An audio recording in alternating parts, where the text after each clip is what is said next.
कुछ खबरें खेल के मैदान से। पीएसएल सीजन 10 में मुल्तान सुल्तान्स ने लाहौर खिलंदर्स को 33 रन से शिकस्त देकर पहली फतह समेट ली।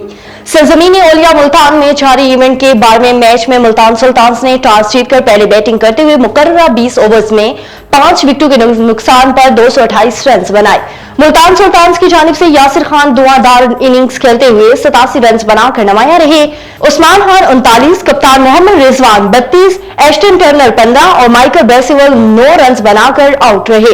इफ्तिखार अहमद 40 और कामरान गुलाम 3 रन बनाकर नॉट आउट पवेलियन वापस लौटे। पाकिस्तान वुमेन्स क्रिकेट टीम की नायब कप्तान मुनीबा अली ने कहा है कि वर्ल्ड कप में भी जीत का रिदम बरकरार रखेंगे। मीडिया से गुफ्तगू करते हुए मुनीबा अली ने कहा कि ICC women's cricket world cup qualifier में टीम ऑफ द टूर्नामेंट में शमूलियत न सिर्फ हमारे बल्कि पाकिस्तान के लिए एक बड़ा एहसास है। मुनीबा अली ने कहा कि इस एहसास पर अल्लाह ताला का शुक्र अदा करते हैं। वर्ल्ड कप में भी परफॉर्मेंस इससे भी बेहतर होगी। पाकिस्तान की जीत को बरकरार रखने की पूरी कोशिश करेंगे।